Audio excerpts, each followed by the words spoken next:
artistak bezala hasi ginenetik, erakutsitako babesagatik eskerrak emanez hasi nahi dugu.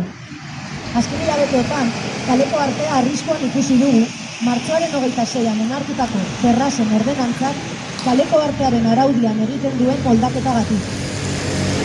Bilboko erdiko ereduak debekatzea. Hiriko edozein puntuan aurrez grabatutako pista eta amplifikadoreen erabilera debekatzea. Artisten kopurua hirura murriztea eta akte nagusian aritzea debekatzea. Kaleko artea desagerraraztea ekarriko lukete aldaketak dira. Queremos empezar este comunicado dando las gracias por todo el apoyo mostrado desde que empezamos con Bilboko Kaleko Artista. Estos últimos meses, el arte en la calle se ha visto entendido por la modificación y la ordenanza de terraza, pero algo más emblemático. Producen las céntricas de Bilbao, unos amplificadores y pistas grabadas en cualquier punto de la ciudad, reducir a 3 el número de artistas y prohibir actuar en arte en abuso son los cambios que significarían la extinción del arte callejero. Apirila maileratik gaur arte, 2 bilera izan ditugu udalarekin. Eta udala presta agertu da elkarrizketarako eta oreka puntu bat aurkitzeko. Kaleko zirku, dantza, antzerki eta musika ahalbidetzeko. Martxoaren 26ko osoko bilkuraren onarpenaren ondoren, ordenantza alegazio epean dago. Desde finales de abril hasta hoy hemos podido tener 2 reuniones con el ayuntamiento, en las que este ha mostrado su disponibilidad a la hora de dialogar y encontrar un equilibrio para permitir el circo, la danza, el teatro y la música callejera. Tras la aprobación del pleno del 26 de marzo, la ordenanza se encuentra en periodo de alegaciones. Gaur, erregistro sartzen ditugun alegazio hauetan, udalari honako hau eskatzen diogu. Lehenengo, ahalde zaharrean, kale nagusian eta abarretan jarduteko debekua kentzea. Horren ordez, tengatutako eremuetan ordutegiak murriztea eta Bilboko gainerako eremuetan aurreko ordenantzako ordutegiak mantentzea. Horretarako, proposamen bat egin dugu gune tentsionatuetan, goizetan eta arratzaldeetan ordu murrizketa espezifikoak egiteko.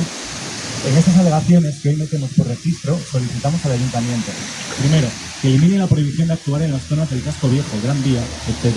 Que en su lugar, la regularización se base en disminuir los horarios en las zonas tensionadas y se mantengan los horarios de la ordenanza anterior en el resto de Bilbao. Para ello, hemos hecho una propuesta desglosada en zonas tensionadas y reducciones específicas de horas, tanto a las mañanas como a las tardes. Bigarren, aktuazioko artista kopuruaren mugapena ezabatzea. Segundo, que elimine el número máximo de artistas. Hirugarren, amplifikadoreak eta aurrez grabatutako pistak erabiltzeko debekuak kentzea. Eta horren ordez, ordutegi kontrolean zentratzea. Tercero, que se elimine la prohibición del uso de amplificadores, pistas pregrabadas y que en su lugar centre la restricción en el control horario. Laugarren, aste nagusian jarduteko debekua, jai esparrura mugatzea eta ez Bilboko gainerako kaleetara. Cuarto, que la prohibición de actuar en Aste Nagusi se limita al recinto festivo y no al resto de las calles de Bilbao. Espero dugu, gaur aurkezten ditugun alegazio hauek kontuan hartzea eta terrazen ordenantzan beharrezkoak diren aldaketak egitea, artea kalean modu askean egiteko aukera mantentzeko. Esperamos que estas alegaciones sean tenidas en cuenta y generen las modificaciones necesarias en la ordenanza de terrazas para mantener el arte en la calle de manera libre. Edozein egunetan harritu zitzaketen dantza, musika, antzerki eta zirku ikuskezunekin Bilbok distiratzen jarraitzean nahi dugu. Planifikatu gabe, programatu gabe. Bilbo kalean eta kalerako sortzen den arteaz janzten jarraitzea nahi dugu. Ondasun preziatu bat galtzeko beldurrean bizitzako hilabete hauek, Bilbotar zein kaleko artistak babestuko gaituen ordenantza bati forma emateko balioa izatea nahi dugu.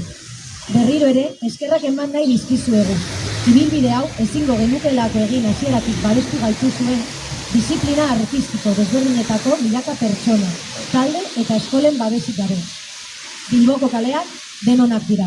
Queremos que Bilbao siga brillando con los toques de danza, música, teatro y circo que te podrían sorprender un día cualquiera, sin planificar, sin programar. Queremos que Bilbao se siga vistiendo del arte que nace en y para la calle. Queremos que estos meses de miedo por perder un bien preciado sirvan para dar forma a una ordenanza que nos proteja tanto a las ciudadanas bilbaínas como a las artistas callejeras. Queremos volver a dar las gracias porque este recorrido no lo hubiéramos podido hacer sin todo el apoyo de las miles de personas, grupos y escuelas de diferentes disciplinas artísticas que nos habéis apoyado desde el principio. Las calles de Bilbo son de todas. Gora Bilboko kaleko artistak!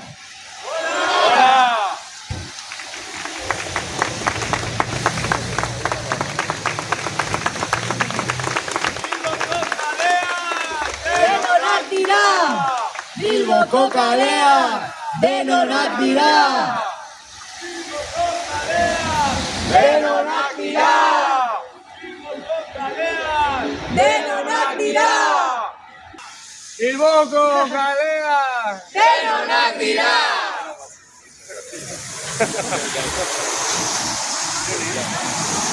Bilboko kalea! Denonak dira!